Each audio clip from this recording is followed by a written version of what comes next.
네, 이재명 대통령이 3박 6일간의 일정으로 일본과 미국 방문에 들어갔습니다. 특히 역대 대통령 가운데 취임 후 미국 대통령과 단독회담에 앞서서 일본을 찾아가 정상회담을 가진 것은 이번이 처음인데요. 한일 국교 정상화 60주년을 맞아서 상당한 의미를 갖고 있습니다. 오늘도 빅마우스들 모시고 전국 현안 풀어보겠습니다. 민주연구원 강민구 부원장 나오셨습니다. 예, 어서 오십시오. 반갑습니다. 그리고 홍석준 전 국민의힘 국회의원 나오셨습니다. 네, 안녕하십니까. 반갑습니다. 네. 먼저 이재명 대통령 방미 관련 여쭤보겠습니다. 보통 대한민국 대통령이 취임하면은 미국을 먼저 방문해서 미국 대통령과 회담을 한 뒤에 돌아오던 길에 만나거나 다른 일정을 잡아서 일본을 갔단 말이죠. 그런데 이번에는 미국 가시는 길에 일본을 먼저 들러서 회담을 가졌습니다. 뭐 특별한 의미가 있습니까? 예, 저는 지금 현재 우리나라나 일본이 처한 위치가 비슷합니다. 워낙 그 미국 트럼프 정부의 통상 압력이라든지 국방비 증액이라든지 우리는 주한, 일본은 주일, 미군 주둔비 증액 등 현안이 비슷한 게 많아요. 그래서 먼저 이제 그 사전 조율을 했다 이런 생각을 하고 있습니다. 그게 결국 실리 실용 외교의 한 방편이다 이래 판단합니다. 동병상린. 예, 동병상련 좋은 지적입니다. 예. 근데 과거사에 대한 사과가 빠졌습니다. 이거 어떻게 봐야 될까요? 과거사 사과는 사실상 빠진 것은 아니고요. 요게 시점은 괴는 계속 과거사 문제는 계속 우리 현 정부의 과제로 남아 있습니다. 다만 어제도 17개 공동 발표문을 채택했듯이 1998년도 김대중 어부치 선언 정신을 계승한다 그랬어요. 거기 보면 식민지 강점에 대해서 사과를 하고 여기에 대해서 우리 대한국 간에 대한 여러 가지 선언이 담겨 있거든요. 그래서 우선은 지금 트럼프 정부의 통상 압력이 세니까 우선 이 문제는 잊혀지지는 않았고 한일 플러스 한미일 이 관계 이 회복을 하고 또 지금 북한과 러시아 간의 협력이 더욱 긴밀해지고 있기 때문에 이런 문제 대처 그리고 우리 경제 발전 뭐 등등 지금 4대 그룹 총수뿐만 아니고 이 경제 문제 현안을 갖고도 같이 떠났다 이래 봐주시면 좋겠습니다. 김대중 어부치 선언에 포괄적으로 해석하면은 사과 포함되어 있다. 포함되어 있는 거죠. 그렇게 보신다는 거고요. 일단 이번엔 뭐 지극히 뭐 짧은 기간이기 때문에 뭐 큰 어떤 의제가 있다기보다는 한일 어떤 정상 간의 어떤 친목을 가지고 지금까지 한일 관계를 지속적으로 더 이제 연장선상에 끌고 간다. 그래서 포괄적으로 양국 정상회담에서 밝혔듯이 셔틀 외교도 이제 회복을 하고 그리고 이제 정치 그리고 경제 면에서 이제 협력을 강화한다는 어떤 포괄적인 내용이 있으면 그러나 굉장히 또 의미가 있죠. 왜냐하면 좌파 진보 진영에서는 사실은 김대중 대통령을 제외하고는 일본과의 관계에서는 항상 좀 끌끄러웠습니다. 특히 문재인 전 대통령 때는 정말 뭐 한일 관계가 냉랭하다 못해 뭐 빙하기 정도로 있었고 그래서 이거를 이제 극복하기 위해서 윤석열 전 대통령이 지난번 기시다 수상과 이런 것을 관계 회복하기 위해서 그때 얼마나 민주당이 공격을 많이 했습니까? 뭐 그때 방문을 하러 갔는데 이제 뭐 과거사 문제를 뭐 이렇게 명백하게 사과를 받지 않고 하면은 이제 뭐 일본 자유대가 한반도의 진주 뭐 또 해도 허용이 되겠다는 등 또 앞으로는 뭐 독도도 양보 뭐 하는다는 등 뭐 그런 식으로 또 막 비판을 해왔었죠. 그런데 이재명 대통령 그나마 다행스럽게 전임 어떤 정부의 어떤 외교를 그대로 이제 이어받는다는 그런 어떤 입장에서 이번에 또 이시바 또 수상과 이런 어떤 회담을 했는데 저는 한일 관계가 우리 대한민국 특히 분단해 있는 이런 입장에서는 안보적 경제적 면에서 대단히 중요한 어떤 관계이기 때문에 어쨌든 이재명 대통령이 한일 관계를 첫 단추를 잘 끼웠다고 봅니다. 네, 이재명 대통령 취임했을 때 아마 일본에서는 상당히 불안한 기색이 역력했던 것 같아요. 그런데 이재명 대통령께서 전 정부의 합의를 존중하겠다 이렇게 발표했지 않습니까? 그렇습니다. 그것도 의미가 있죠. 그렇습니다. 굉장히 의미가 있죠. 왜냐하면 이재명 대통령이 이제 민주당 의원 시절에 대표 시절에 어떤 이야기를 했습니까? 2년 전인데 후쿠시마 방류 문제를 둘러싸고 만약에 방류를 하면 제2 태평양 전쟁 선포를 하는 거다. 이런 식으로 어떤 반일 감정을 굉장히 많이 좀 나타냈기 때문에 일본으로서는 굉장히 좀 불안할 수밖에 없었는데 뭐 이런 면을 좀 불식시키는 면에서 굉장히 의미 있는 정상회담이라고 보여집니다. 만약에 이 회담이 전 보수 정권에서 한일 정상회담하고 이런 결과가 나와줬으면 아마 민주당 쪽에서는 매국 협상이다, 구력적 협상이다 이야기 많이 안 나왔겠습니까? 전혀 그렇지 않다고 생각하고요. 사람 간의 관계, 상거래에서도 한번 정해진 그 신뢰를 계속 지키는 게 정말 중요합니다. 그래서 국익 차원에서 있는 외교 분야에도 소위 말하는 일관성이 있는 정책을 펴줬을 때만이 그 사람이든 그 국가에 대해서 세계적인 신뢰도가 더 증폭된다고 생각을 하고 있는데 이번에 이재명 대표는 거기에 대해서 정확하게 이재명 대통령께서는 전 정부에 대해서 충분하게 전 정부에서 했는 것도 국가 간의 약속이지 않습니까? 그걸 인정했고 더 있어서 저희들은 저는 이렇게 또 생각하는 게 항상 그 실력이 없는 사람들이 자기 목소리 크게 하고 막 덩치가 큰 척해요. 근데 우리는 조금 동물하고 달라서 실력이 있을수록 목소리를 낮춰서 자국의 이익을 취하면 된다 이렇게 판단하고 있거든요. 그래서 이런 노선을 아주 잘 대처하고 있고 금방도 말씀드린 지금 워낙 미국이 여러 가지 동시다발적으로 지금 우리 한일의 압박을 하는 건 똑같은 입장 아닙니까? 총리하고 빈곤공유제로 어느 정도 힌트 정도는 서로 주고받았다. 이래 생각하죠. 이번 회담을 보면은 앞으로 한일 두 나라가 상당히 관계가 발전적으로 갈 걸로 예상이 됩니까?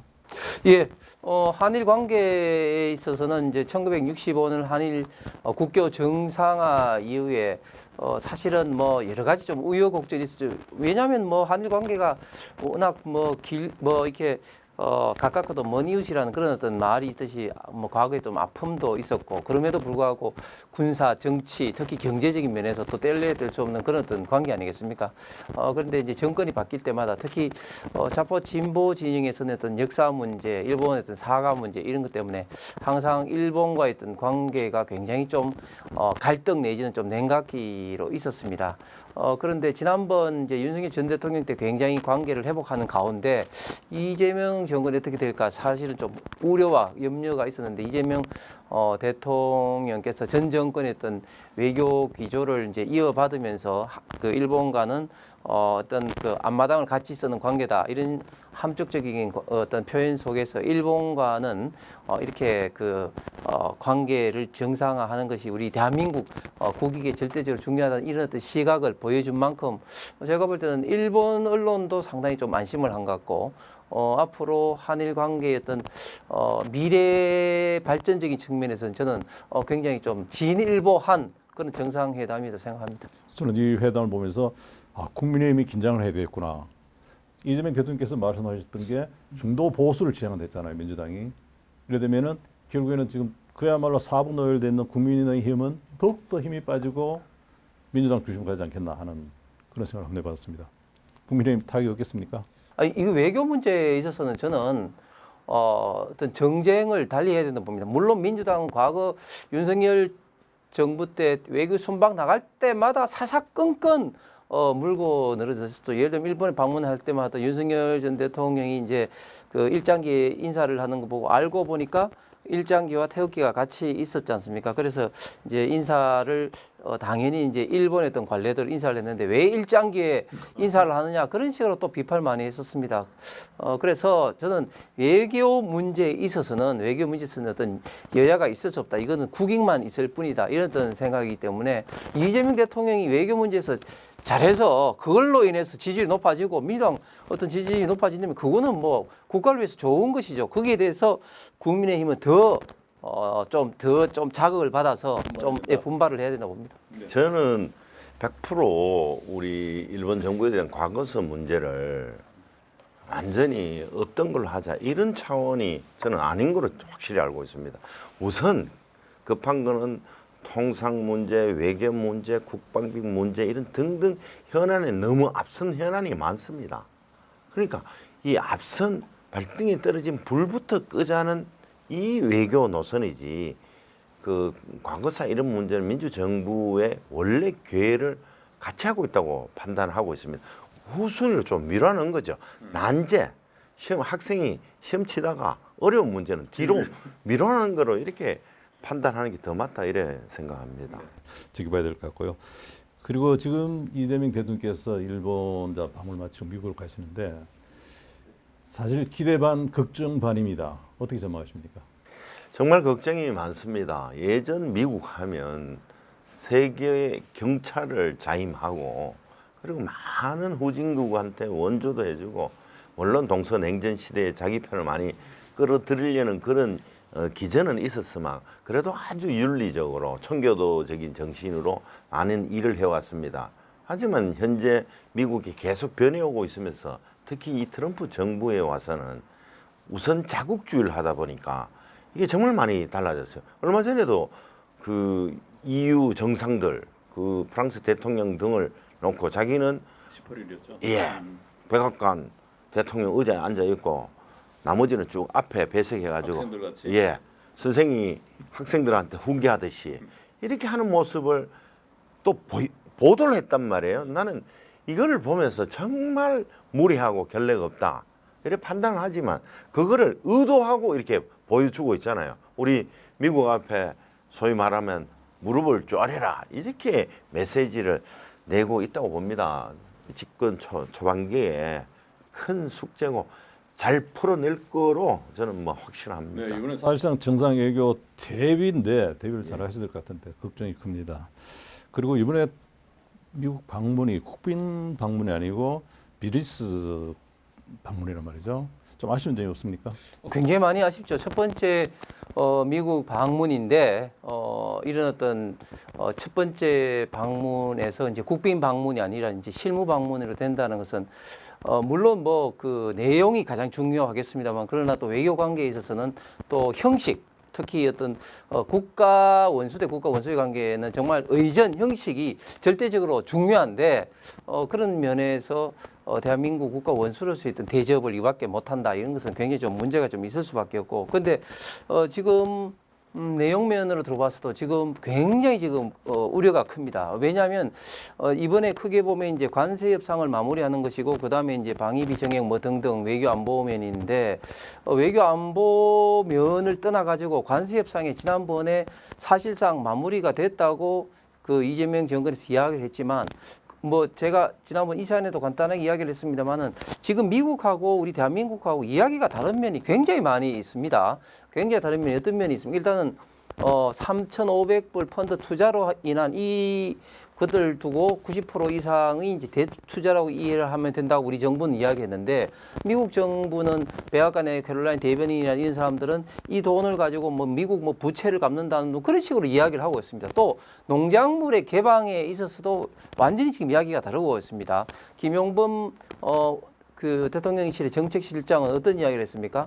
쌀과 그리고 이제 이 소고기 시장은 완전히 지켰다 뭐 이런 식으로 이야기를 완전히 했는데 자 그리고 그 이외의 어떤 것들을 그럼 다 개방을 했는지 즉 쌀 이외의 어떤 뭐 보리라든지 또 뭐 그 양돈이라든지 이런 부분은 다 그 개방을 했는지도 명확하게 이야기도 하지 않았을 뿐만 아니라 또 쌀과 이 소고기에 대해서도 미국 같은 경우 특히 트럼프 대통령 엑스에도 본인이 한국 그 쌀 시장의 역사적인 개방을 이뤘다 이런 식으로 언급을 했단 말이죠. 그래서 이런 어떤 문제가 지금 굉장히 지금 이제 한미 양국 간의 이야기가 지금 다른 상황이기 때문에 제가 봤을 때는 이 문제를 둘러싸고 지금 현재 첨예하게 지금 대립해 있는 것이 아닌가. 그렇기 때문에 조연 외교부 장관도 한일 정상회담에서도 동석을 하지 않고 미리 또 지금 미국에 가고 또 그 조윤 장관 이외에도 뭐 많은 사람들이 지금 장관들 심지어 강원식 비서실장까지도 간다고 뭐 이렇게 하고 있는데 이런 어떤 의제로 봤을 때는 굉장히 지금 우려스러운 지금 그 정상회담이 이루어질 것으로 보입니다. 근데 만약 이번 트럼프와 이재명 대통령 간의 정상회담이 성공적으로 끝날 경우에 이재명 대통령에 대해서 국민들이 그동안 가지고 있었던 외교적인 불안, 그럼 다 털어낼 수 있겠습니까? 글쎄 그 결과에 따라서 저는 달라진다고 봅니다.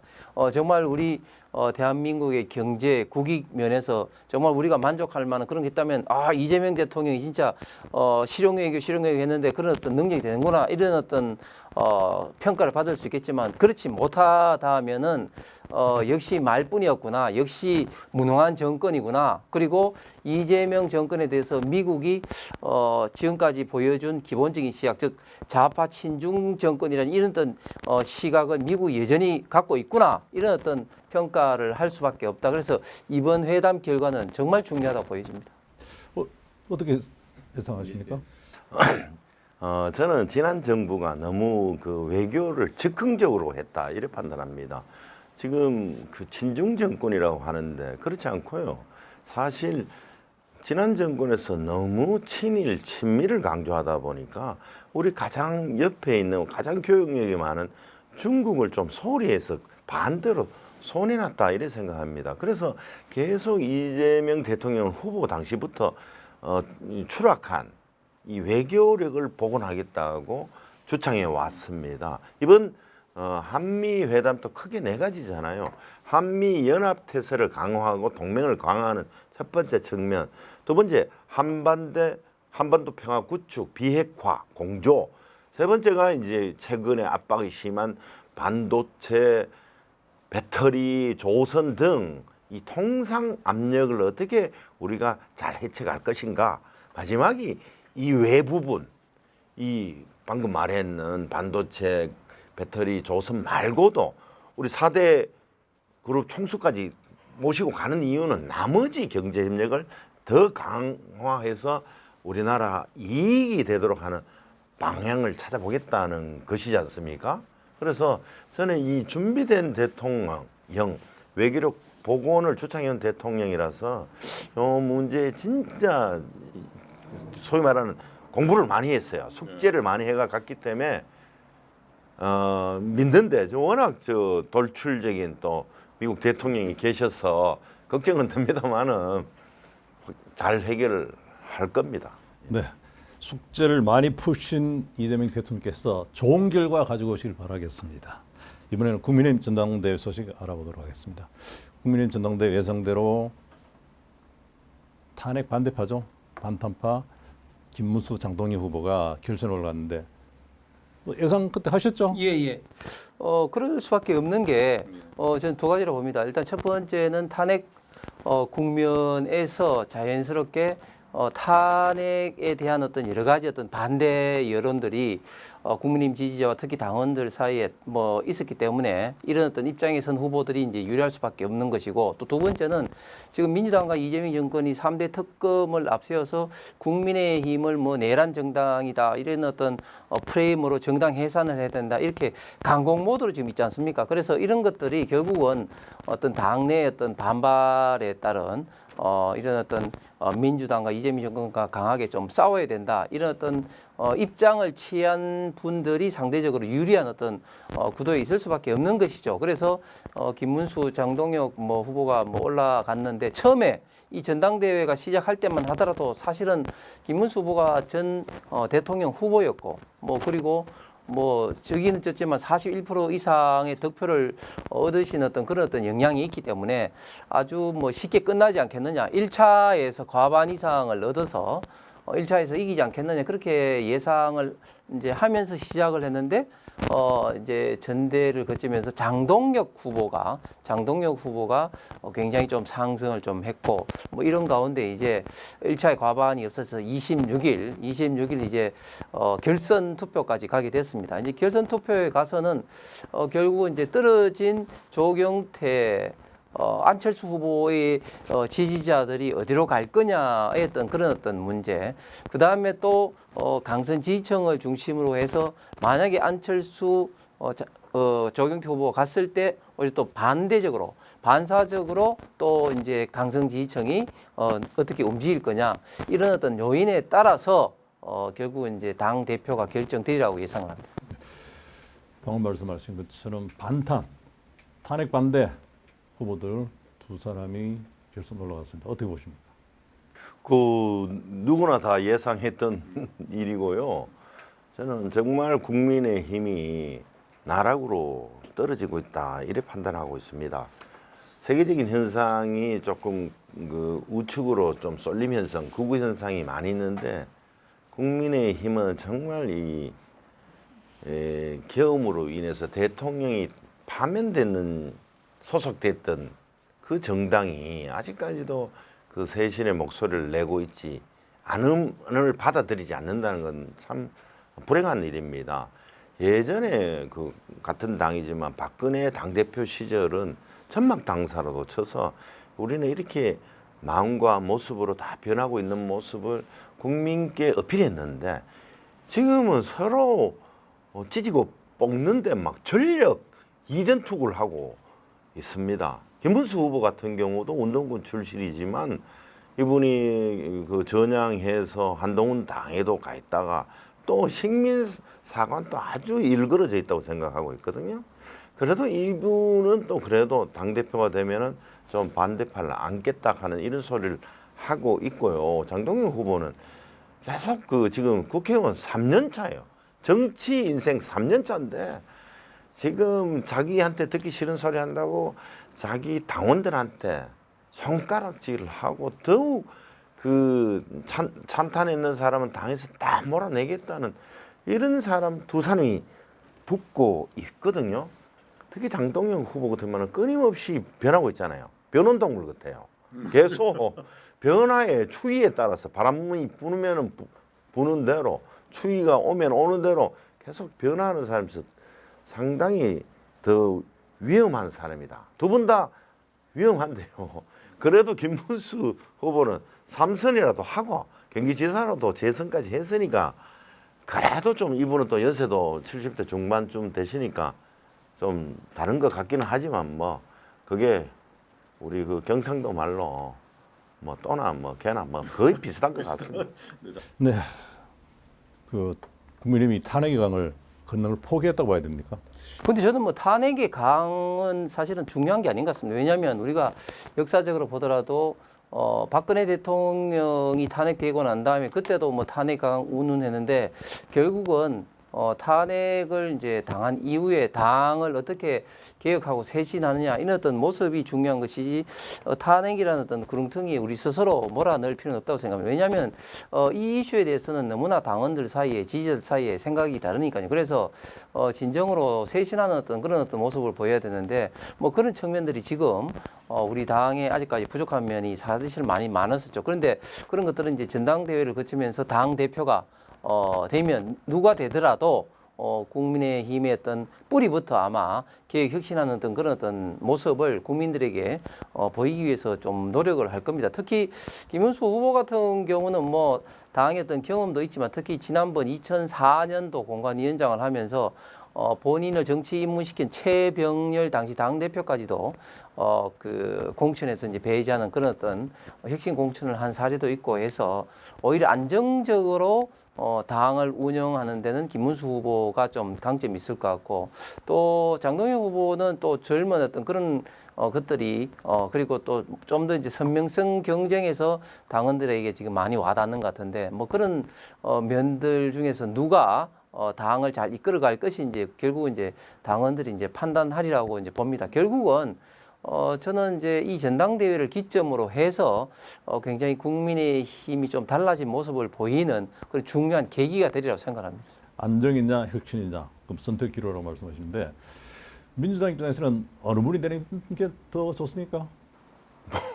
두 분 다 아마 정청래 당대표 입장에서는 두 분 다 협치의 대상은 아니라고 생각하실 겁니다.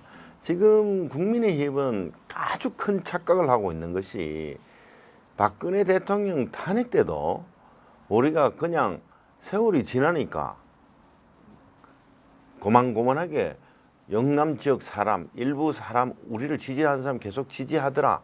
이렇게 판단을 하고 계신 것 같거든요. 근데 지금 그때하고 또 지금하고도 달라졌습니다. 지금은 당신은 뭐 여러 가지 대통령실 청와대 안에서 뭐 출근 안 하지 않았던 이런 문제고, 지금 문제는 계엄으로 인해서 내란 죄에 지금 그 연루가 돼 있지 않습니까? 국민에게 총뿌리를 밀었는 상황이라서 확실히 다릅니다. 이걸 아직도 모르고 영남 몇몇 중진, 뒷방에서 헛기침하는 영남 중진들은 어느 누가 돼도 내 자리만 보존하면 되겠다 이런 생각을 하시는 분이 많은 것 같거든요. 근데 이렇게 되면 불행히도 국민의힘 집권이라는 큰 두 단어는 국민의힘에서 계속 멀어져 가요. 안타까울 뿐이죠. 근데 만약에 두 분 중에 한 분이 당선되시면은 어차피 정청래 대표께서는 제가 뭐 칼럼에 썼더니 그걸 또 쓰셨더라고요. 국민의힘이 국민의 짐이 되고 그 넘어서 국민의 적이 될 수 있다고 했더니 아무도 그 말씀하셨더라고요. 만약에 두 분 중 한 분이 대표되면은 만나 주시겠습니까? 이제 쉽지 않을 겁니다. 그래 되면 이제 답답한 거는 대통령실이 되겠죠. 네. 대통령실은 어떻게 하든지 여야 협치를 하는 모습을 이렇게 보이는 것이 대국민 관계 측면에서도 좋을 텐데, 그렇더라도 정청래 대표는 또 선명성을 더욱 드러내기 위해서 사과하지 않는 국민의힘 지도부하고는 악수하지 않겠다는 이거 분명히 지킬 겁니다. 그분 아주 상당한 자기 소신도 있는 분이시거든요. 그래 되면 협치가 자꾸 멀어지지 않을까 걱정되죠. 정청래 대표가 계속해서 이제 악수도 안 했으면 좋겠어요. 왜냐하면 이 여야 협치가 안 되는 모습을 보이면 보일수록 결국 그 손에는 이재명 대통령과 민주당이 갑니다. 왜냐하면 이 여야 협치는 통상적으로 가장 역할을 해야 되는 게 여당이에요. 특히 지금 민주당은 압도적인 다수 의석을 보유하고 있는 여당인데, 이런 어떤 여당의 당 대표가 악수하지도 않고 여야 협치의 어떤 대상이 아닌 내란 어떤 진압의 대상이다, 이런 어떤 생각을 갖고 있으면 있을수록, 좀 전에 우리 강명구 위원장도 말씀하셨다시피 이 부담은 이재명 정권에 갈 수밖에 없고, 일반 국민이 생각할 때도 아니 집권 여당 대표가 뭐 하는 거냐, 이렇게 여야 협치를 하지 않고 갈등을 분란을 이렇게 계속해서 초래하고 있는 게 뭐 하는 거냐, 이게 왕노릇 본인의 어떤 선명성 경쟁 내지는 이런 걸 보임으로써 뭐 왕노릇 하자는 거냐. 마침 또 경주에 와가지고 또 이제 왕관 앞에서 딱 사진도 좀 찍었죠. 그런데 그걸 본인 이제 페이스북에 또 올리는데 친명 인사들, 친명 어떤 그룹들로부터 비판을 받으니까 재빨리 또 삭제하긴 했습니다만은, 그런 어떤 마음 속에 있는 생각이 이제 드러난 이런 어떤 상황에서 아마 정청래 대표나 민주당이 아마 국민들로부터 많은 비판을 받을 겁니다. 그런 것들이 지금 최근에 여론조사상으로도 지금 나타나고 있기 때문에 저는 정청래 대표가 이런 기조를 계속해서 유지하기는 힘들다. 그런데 저희들 입장에서는 계속 좀 유지해 줬으면 좋겠다. 아마 그거는 아마 정청래 대표가 검찰, 사법, 언론 그 개혁을 말씀하셨거든요. 그게 어느 정도 얼개가 엮여지는 시점에 그러면 정청래 대표는 자기 공약을 어느 정도 완성 단계가 있다 하면 좀 달라질 소지가 있습니다. 그게 아마 올해 이제 한 뭐 10월, 11월 정도까지는 그 현행 기조를 유지할 듯합니다. 그리고 지금 국민의힘은 전당대회를 거치면서 내상이 상당히 깊어졌습니다. 안철수, 조경태 후보의 그 어떻게 보면은 한 지붕 두 가족이 될 수 있느냐 하는 우려까지 나오는데 어떻게 봉합이 되겠습니까? 뭐 정치에 있어서는 가장 심각한 갈등이 제대로 이야기를 안 하면서도 생각이 다른 게 가장 갈등이 심한 겁니다. 계속해서 말로 좀 싸우고 이런 것들이 외부에서 봤을 때는 심각 같지만 오히려 그런 것은 오히려 조금 갈등이 회복되는 단계라고 보여지고, 저는 이번 전당대회를 통해서 서로의 어떤 생각이 물론 좀 차이가 큰 부분이 있습니다. 그러나 서로의 생각이 이제 분명히 이제 드러낸 만큼 오히려 이제 갈등이 이제 확산되기보다는 좀 봉합될 가능성이 많다. 물론 뭐 그렇다고 해서 100%뭐 봉합된다 이렇게 말할 수는 없을 겁니다. 이번 전당대회를 통해서 갈등은 저는 점차 봉합될 것이고 특히 중요한 것은 당 대표가 어떤 리더십을 가지고 하느냐 거기에 따라서도 많이 좌우될 것 같습니다. 장동혁 후보 같은 경우가 만일이 그 대표가 된다면 뭐 거의 뭐 쪼개지지 않을래야 쪼개질 수 없을 정도. 내몰겠다 했잖아요. 본인 스스로 쫓아내겠다 했으니까 뭐 저희들이 지켜볼 뿐입니다. 쪼개지길 원합니까? 그래도 이제 우리 대한민국 전체를 원해서는 경쟁하는 정당이 있어야 됩니다. 그래서 어느 정도 경쟁 정당이 양립을 해야 서로 쓴소리를 하고 있어야 어느 정책을 집행하는 기관에서 내가 못 보던 것도 볼 수 있는 이런 체계가 돼야 진정한 민주주의가 되고 선진국가가 되고 거기에 사는 국민이 행복하다고 생각하죠. 현행 구조상 쪼개진다는 것은 불가능하고요. 불가능하고 좀 전에 우리 강 위원장 말씀하셨듯이 여러 가지 불가능하다 보는 이유가 일단 첫 번째 제도적으로 당을 만드는 게 뭐 조직이라든지 자금이라든지 게 쉽지 않습니다. 그다음에 현역 의원들이 같이 이제 동조해야 되는데 동조할 세력이 그러니까 당을 탈당을 하면서까지 동조할 세력이 많이 없습니다. 그렇기 때문에 쪼개지는 것은 사실상 불가능 내지는 여지가 없고 단지 새로운 당 대표가 누가 되느냐에 따라서 좀 징계 여부 뭐 이런 것들은 좀 남아 있다고 봅니다. 그리고 민주당 쪽에서는 지금 어차피 반탄 쪽에서 당 헤게모니를 주게 되는데요. 그러면은 지금까지 말씀하셨듯이 당 해체 그걸 적극 추진할 겁니까? 예, 우선 가만히 있어도 그 저쪽 국민의힘에서 찌지고 뽑고 하는데 굳이 우리가 뭐 해체 운운 안 해도 될 것 같고요. 국민의힘은 본인 스스로들 지금 계속 자기네들이 계속 적은 내부에 있다고 자기네끼리 계속 싸우고 있지 않습니까? 그래서 우리가 굳이 뭐 분당 얘기를 우리가 안 하는데도 분당 얘기가 계속 터져 나오고 있는데 우리로서는 계속 지켜보고 있죠. 근데 앞으로 좀 더 계속 진행되는 전국을 쳐다보면서 우리 민주당에서는 판단할 것이다. 이래 생각합니다.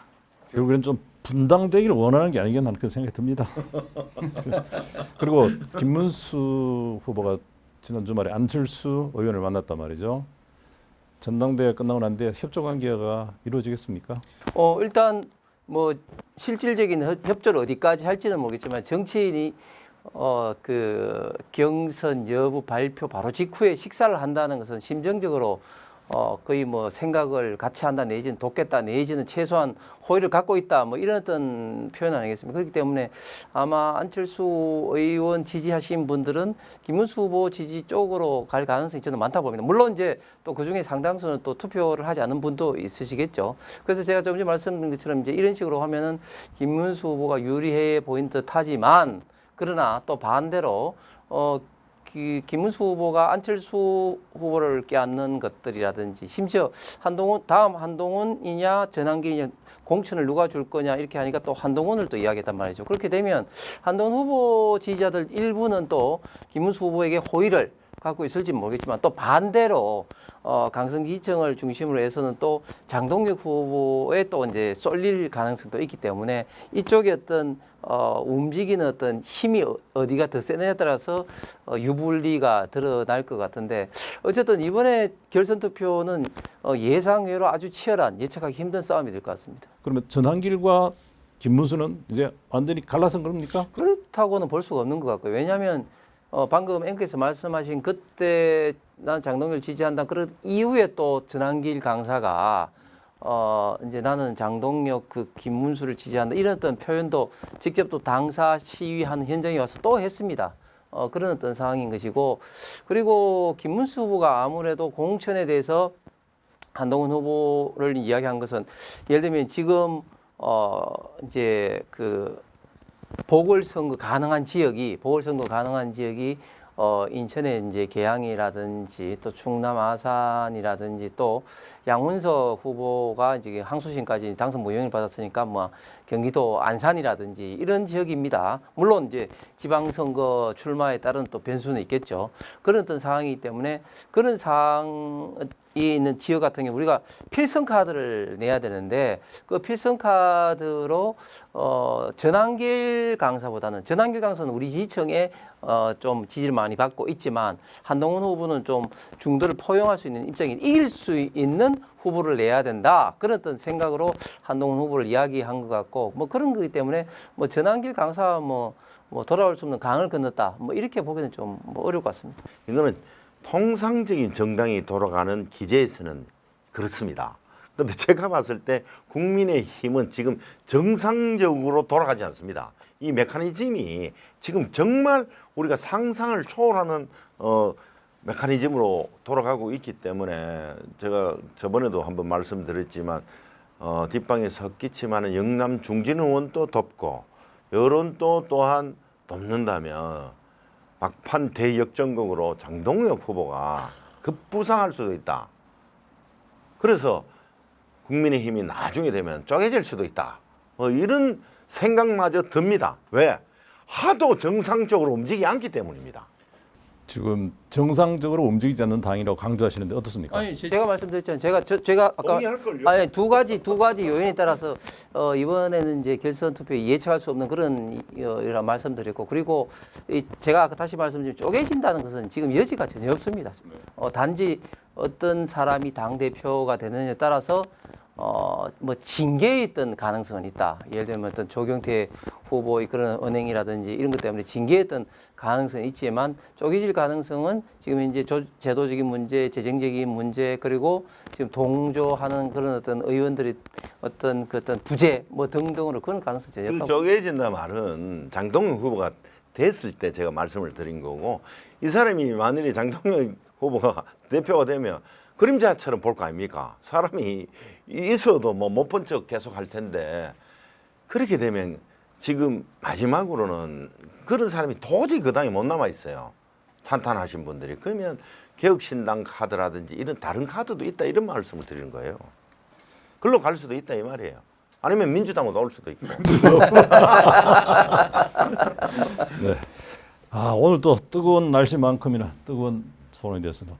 바쁜데 자리해 주셔서 감사드립니다. 고맙습니다. 감사합니다.